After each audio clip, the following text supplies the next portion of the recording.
Welcome to the BarBend podcast, where we talk to top athletes, coaches, influencers, and thinkers from around the world of strength sports. Presented by BarBend.com.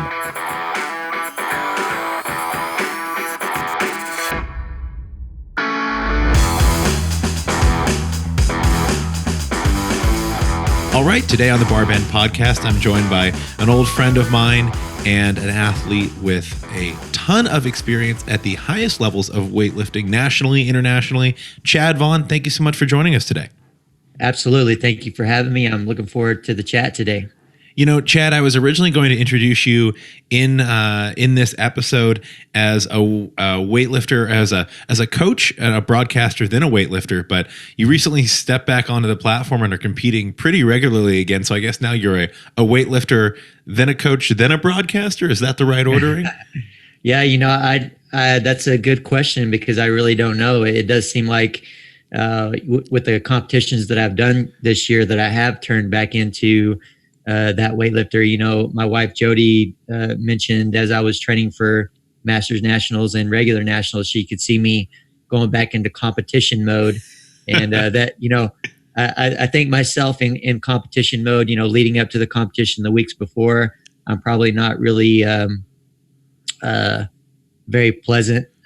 You know, as pleasant as maybe I normally am. So I'm not sure. Well, you're normally an incredibly approachable person, and you know, working with you at USA Weightlifting events, you get approached by a lot of people. They want their photo with you, or they want some coaching tips. I've seen people ask you for, you know, mobility tips, just kind of like on the fly, and you're very approachable. But I guess competition mode, Chad, we're going to see a whole other level of gruff here. No, I'm kidding. Give us folks a little background about your history in the sport, because I think that a lot of people, you know, they might have seen you competing at nationals this year, or they see you on social media coaching. Your background in USA Weightlifting goes back decades. Yeah, for sure. I first got introduced into the Olympic lifts, I think, way back in 1995. I was a sophomore in high school at the time and had a young coach move in, a strength coach, and he was a young guy himself. Just well, I thought he was old back then, but he was probably, you know, late 20s. And so a young guy, he was just learning the Olympic lifts himself. He saw something in them that he believed that you know, we should be doing them to train for football, and I ran track as well, and so just did them occasionally and learned them through the next couple years. And my senior year after football season, that coach wanted to take me to a weightlifting competition. I lived in small town Oklahoma. We drove down to the Dallas area for that first competition, and that was January of 1998. And I met the club that I still live for to this day, Spoon Barbell Club, and those guys really just took me under their wing at that point, and you know, told me certain things that I didn't necessarily believe at the moment that I was capable of, but I enjoyed doing it, and they really kept me going through those first couple years, and never really looked back ever since then.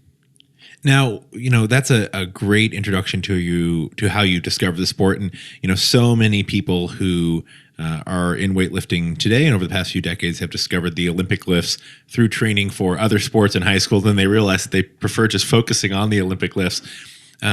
So from your early days of competing to then making it to the national stage and to the international stage, what did that progression look like, and how long did it take? I know that you've told me multiple times you were in no way an overnight phenomenon. You know, you put in the years before you started making it to those upper echelons of the sport.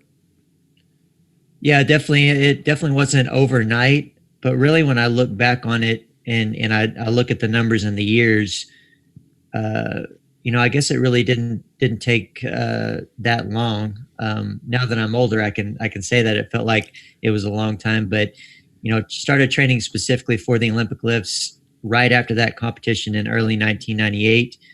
I think I lifted at my first national championships in 2000 or 2001. And then of course made the Olympic team in 2004, first international team.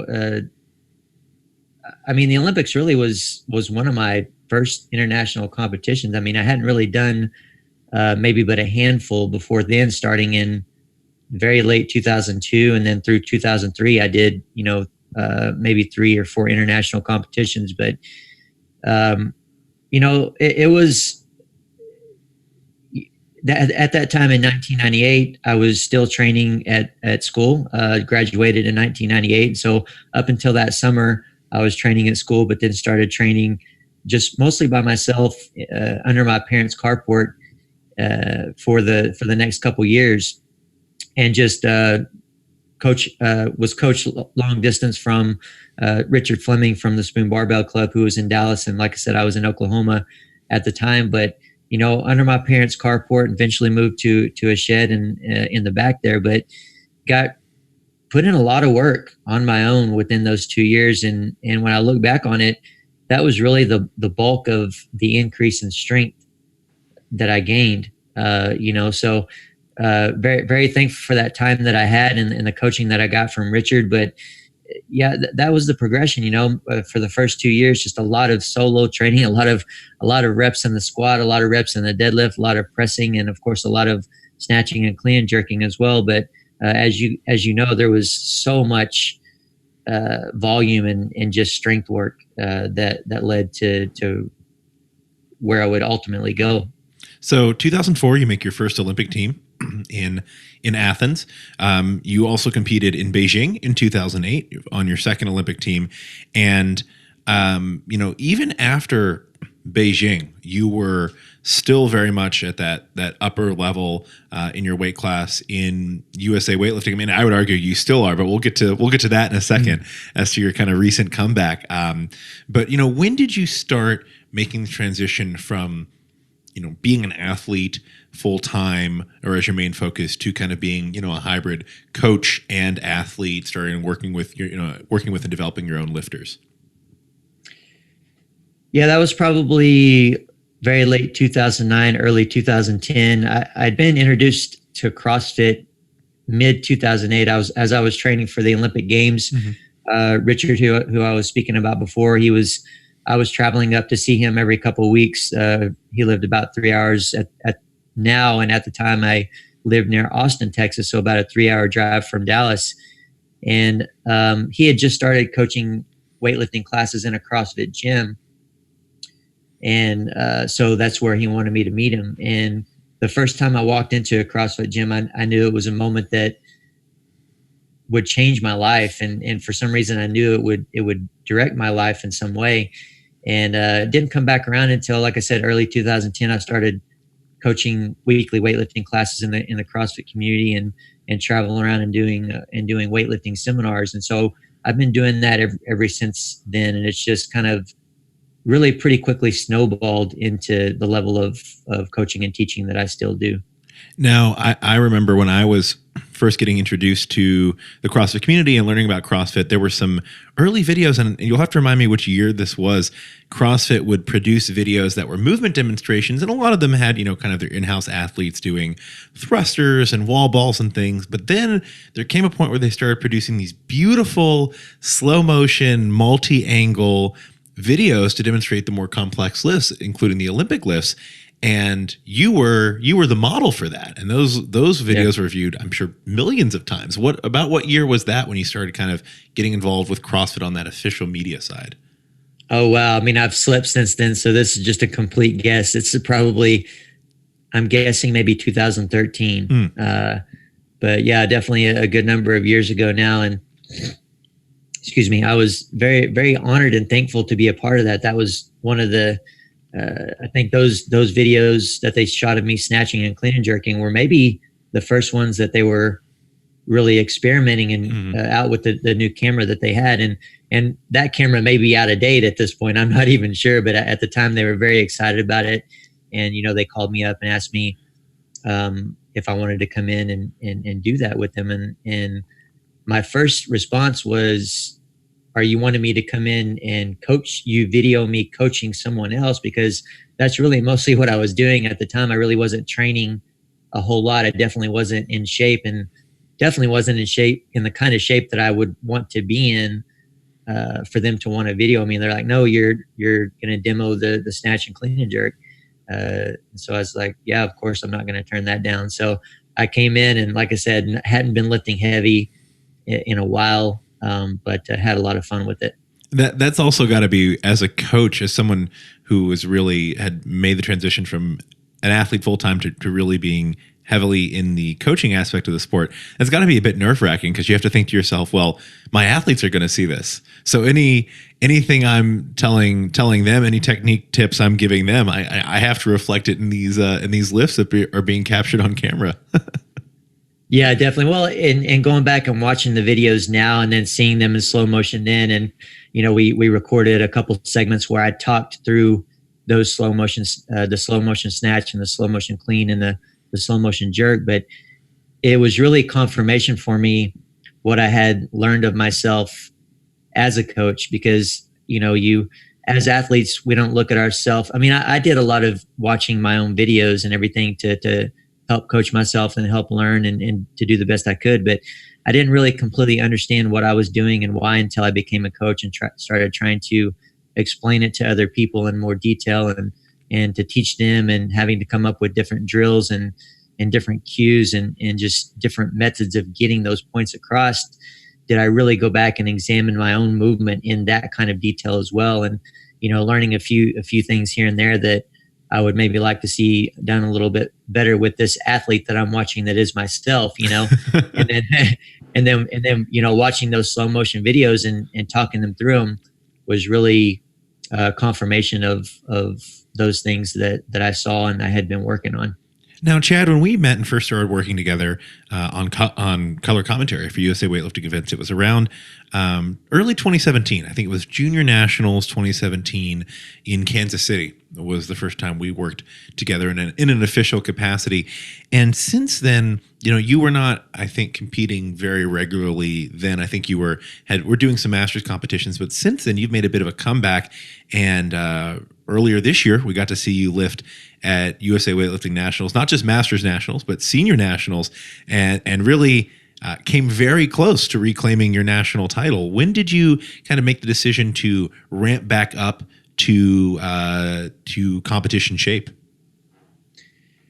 Yeah, I competed at Masters for the first time in 2015 at Masters Nationals, and then again in 2016 at Masters Nationals. And those were the premier competitions that I went to in those years. And then that just kind of, honestly, not really any intentions of not competing or competing for the next couple of years. But as it worked out, I just didn't. I was just, just like you said, busy coaching and traveling and everything else. And, a big part of the motivation to come back and do it again this year is it's my last year as a 35 to 39 age category. Next year, I'll be going into the much older 40-year-old category. And that, in combination with the new weight classes, there were too many things that I felt like, and maybe this was me justifying and talking myself into it, but too many things that aligned to where I felt like it was meant to be. I'm supposed to do this. There's this opportunity here. And of course I'm a competitor, and it got my competitive juices flowing, and I started making goals and having these competition dreams again. And so through the early part of the year, seeing, where I was before, the 77 kilo weight class, and then now there's this 73 kilo weight class and this 81 kilo weight class. And, initially I'm thinking of 81, that's just silly for me to even consider cutting down. I'm not a high level competitor anymore. I don't need to really worry about doing that to my body and everything else.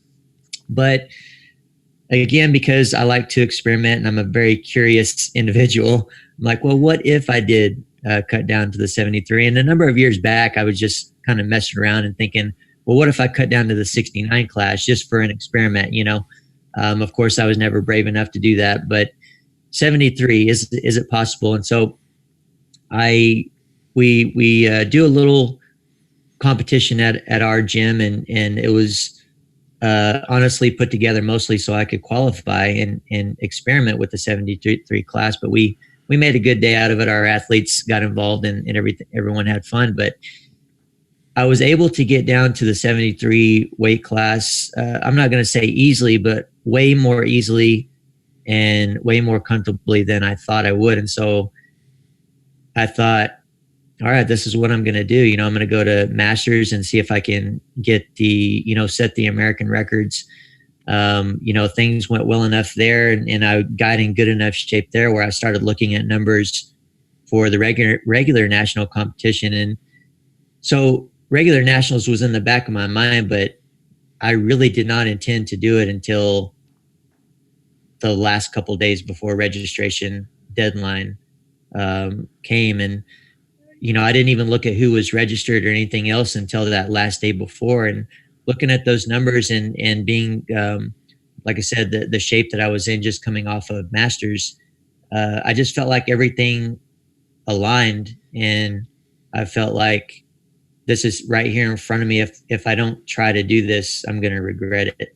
Well, it worked out well. I mean, you put on a 5 for 6 performance, and you were literally a very close missed jerk away from what would that have been, your 10th senior national title?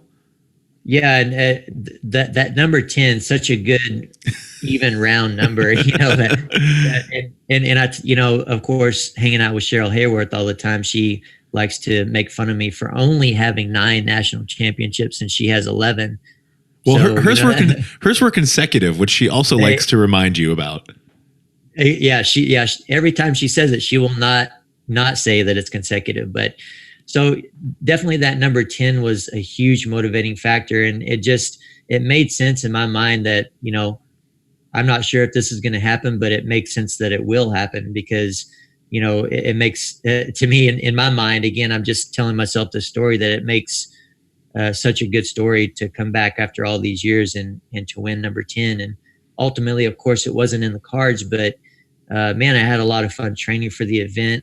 I had a lot of fun being in such a tight competition scenario, with a handful of those guys. There's a handful of us guys that were lifting around about the same weights, and to have that opportunity on my last clean and jerk, my second clean and jerk, I bumped back up into the lead and then was bumped back down, and then my last clean and jerk, to have that right there in front of me and to be able to go out there and give it a shot to move back into the lead was all I could hope for. So now it might be too early to speculate, but next year, 2020, the year you turn 40, and weightlifting age is all about the year you're born. Doesn't matter when you're born during the year. So you'll be 40 in weightlifting years. Do you think you might give it another run on the senior national stage? Well, up until a couple months ago, I would have said no way. But, being how things played out this year and just the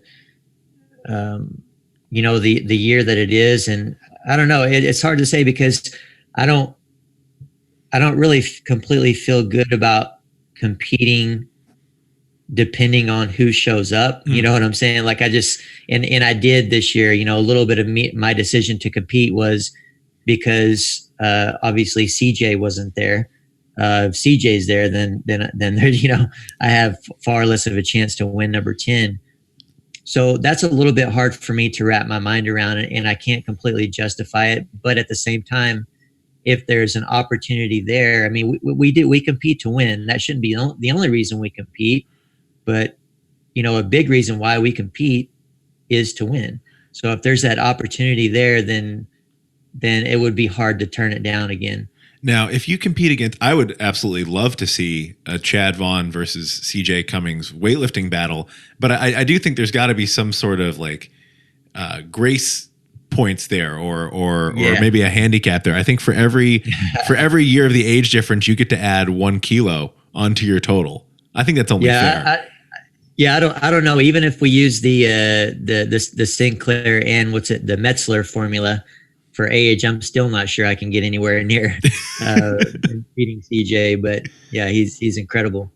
Well, Chad, one thing you mentioned, and we were actually talking about this at Nationals right after you competed. I mean, you basically came off the stage and we got the opportunity to catch up, and you talked about cutting down to 73 and how it felt easier than you thought it might. Again, cutting weight, it's never fun. I don't think anyone actually really enjoys that in the sport, or very few people do. But you mentioned as you've gotten older, you think it's a little bit easier to cut weight. Do you think that's physiological or more psychological? Just being more in tune with your body and kind of knowing how you respond, to your training and with your nutritional input? Yeah, it's really hard to say that it's physiological. I don't know that I have enough knowledge or,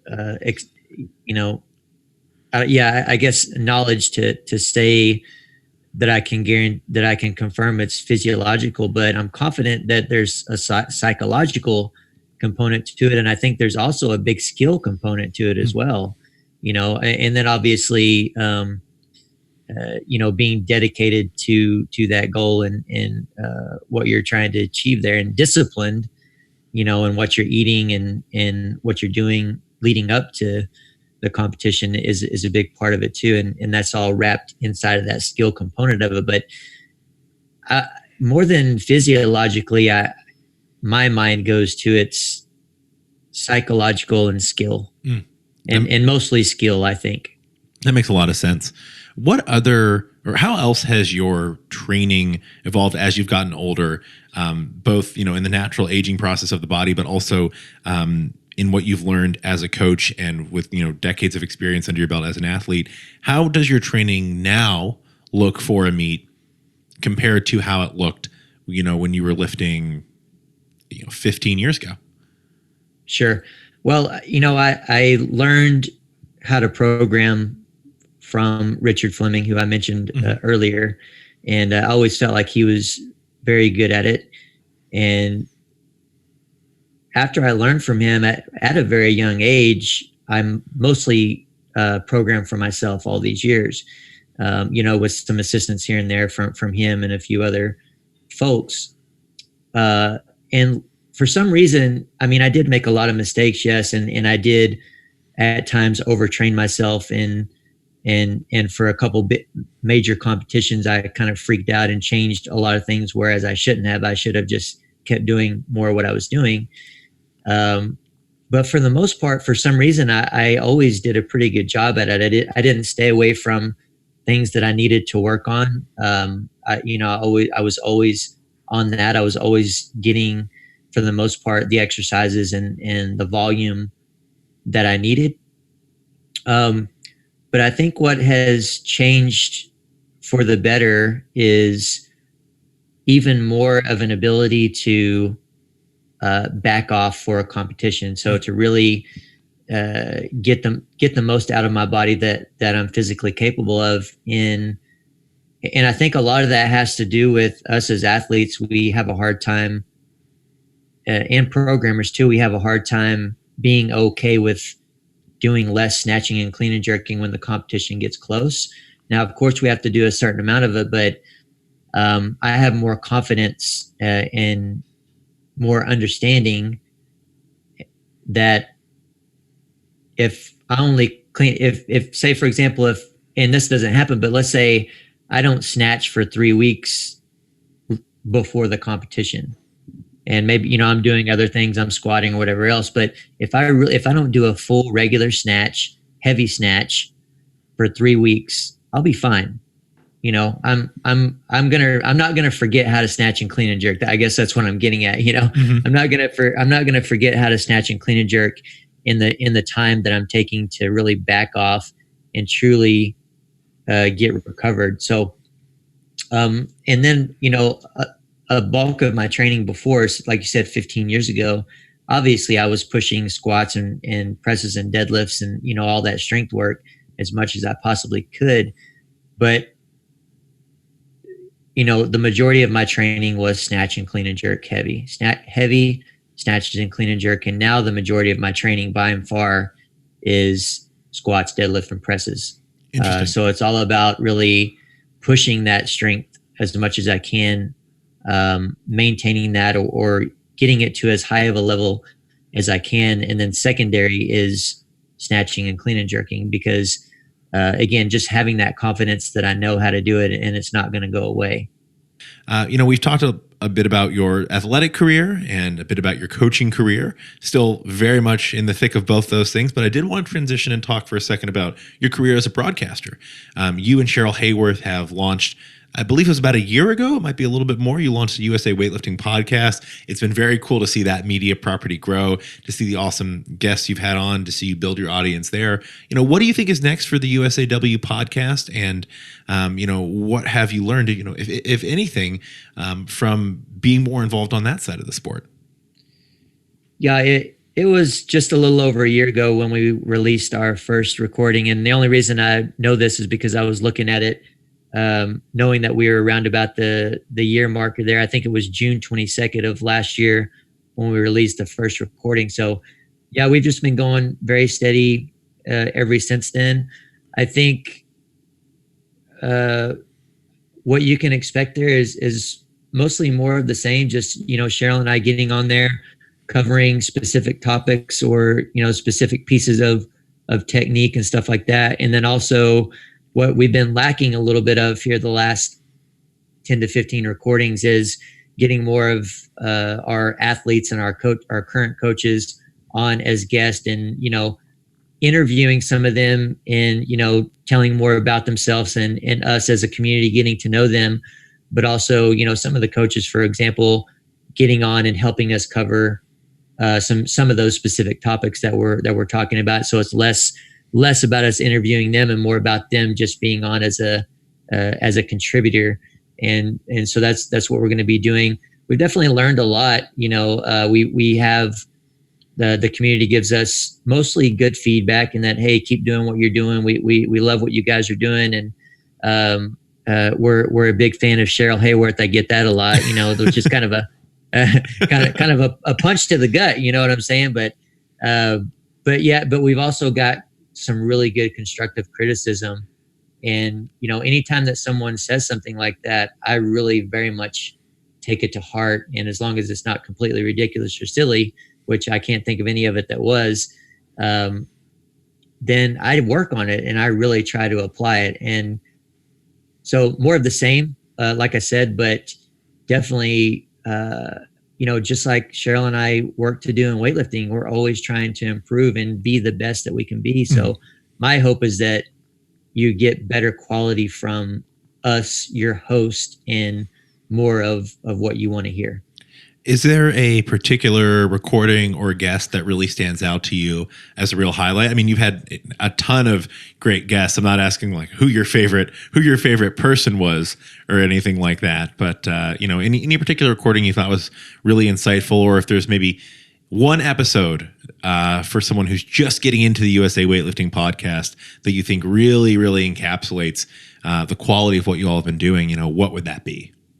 Oh yeah, that's really, really tough. I mean, just looking at I'm trying to put out a recording today, release one today, and this will be our 42nd recording. So it's really tough to go back and kind of think through those pretty quickly. The one that I'm going to go to, just because we talk about this one very regularly, and it stands out to me because it's unfortunate that when I look at our numbers, it is one of the least listened to recordings. And it's one, if you're a fan of weightlifting, and surely most people that listen to the podcast are fans of weightlifting to some extent. And I think one of the reasons why they don't click on it and listen to it, or less people have, is because we titled it a history lesson. And it was with Artie Dreschler. And it's one that Cheryl and I, when we recorded it and we had him on, we both learned a lot, more about the sport than, of course, we already know. And at the same time, it's a fun history lesson. He digs into the history of where the snatch and clean and jerk came from, and talks about some of the old school weightlifters. And I think all those things are important. If you're a coach in weightlifting, if you're an athlete in weightlifting, if you just like the snatch and clean and jerk, I think your training and your teaching other people is going to be better and more meaningful if you know some of those pieces of history. And so I think it's important for people to go listen to that specific episode if you haven't already. That's a fantastic point. And Chad, when I was first introduced to Artie in 2011, and I was introduced to him, he was introduced to me as the man who wrote the encyclopedia of weightlifting. And I laughed. I was like, oh, that's a funny joke. I get that he knows his stuff. And they go, no. He really wrote a book called the Encyclopedia of Weightlifting. Yeah.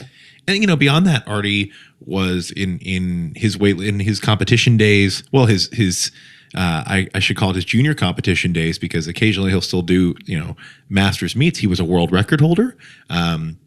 He was the last, I believe, male U.S. world record holder until C.J. Cummings set a youth world record a number of years ago.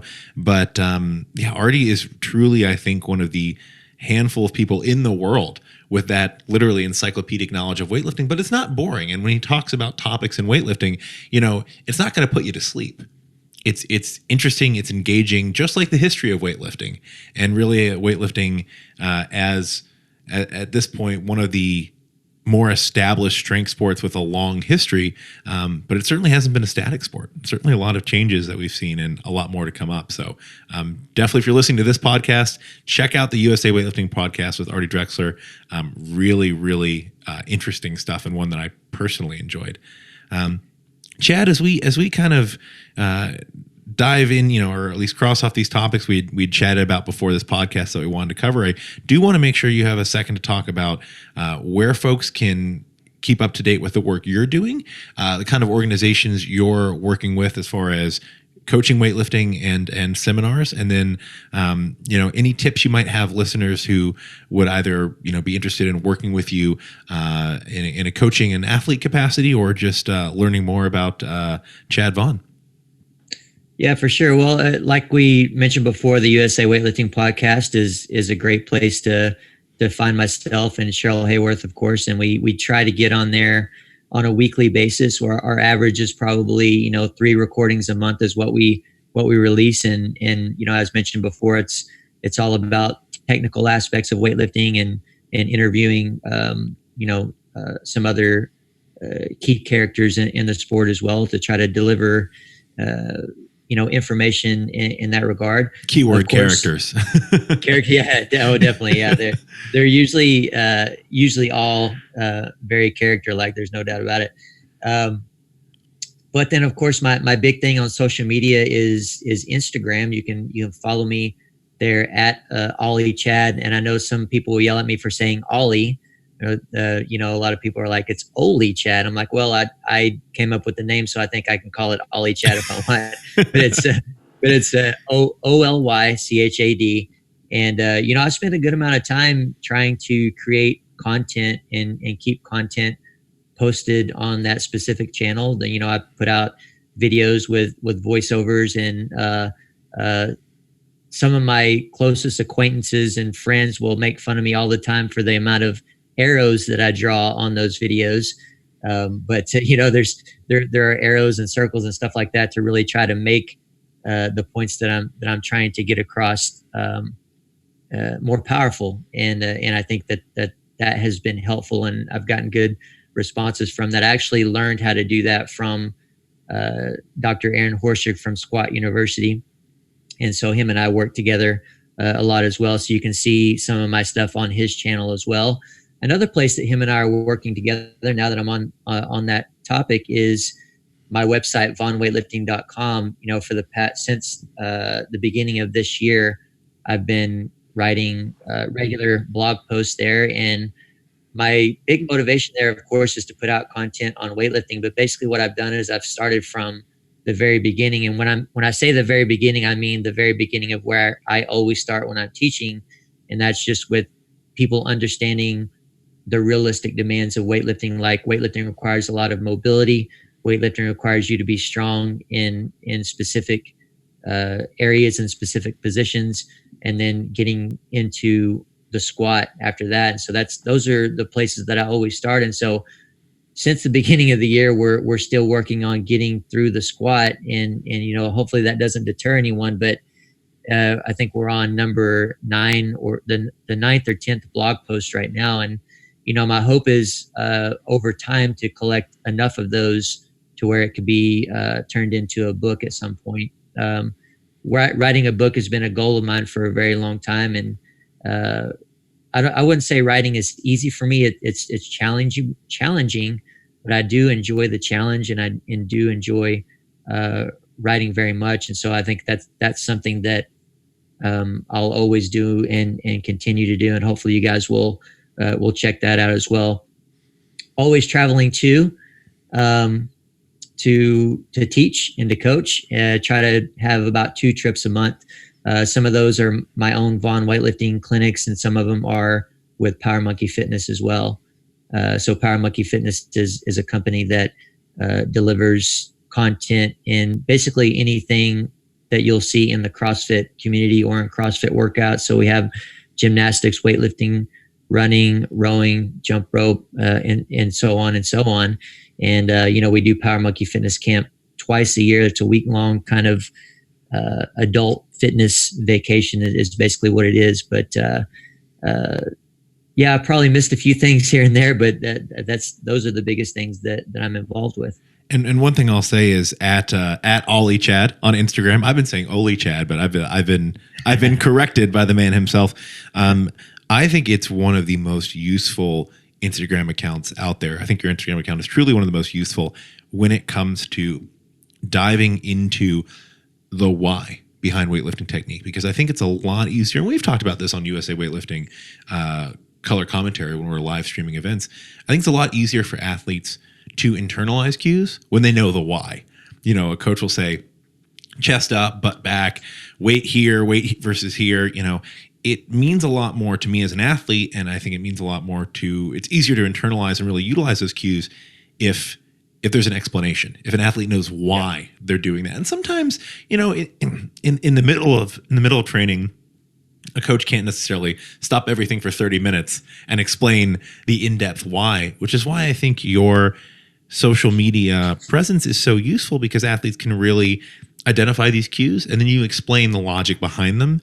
It makes a lot more sense, and it's much more likely the athlete's actually going to follow those cues because they know exactly what it's doing for their weightlifting. It's not just a coach telling them something to annoy them or make their training session a little harder. So definitely follow at Ollie Chad to get into great tips, but also learn more about the logic behind them, which is such a strong tool. Well, Chad, thank you so much for joining us today on the BarBend podcast. Really excited to air this episode, and as always, it's an honor to work with you. And my hope is that this episode gets people more interested in the work you're doing through the USA Weightlifting podcast, through Vaughn Weightlifting, and through at Ollie Chad on Instagram. So thanks again for joining us. Absolutely. Thank you so much. Had a good time and look forward to, I don't know if I'll be seeing you soon. I'll be at the youth this coming weekend, but if I don't see you there, I'm sure I'll see you at a competition very soon. Fantastic. Thank you so much, Chad.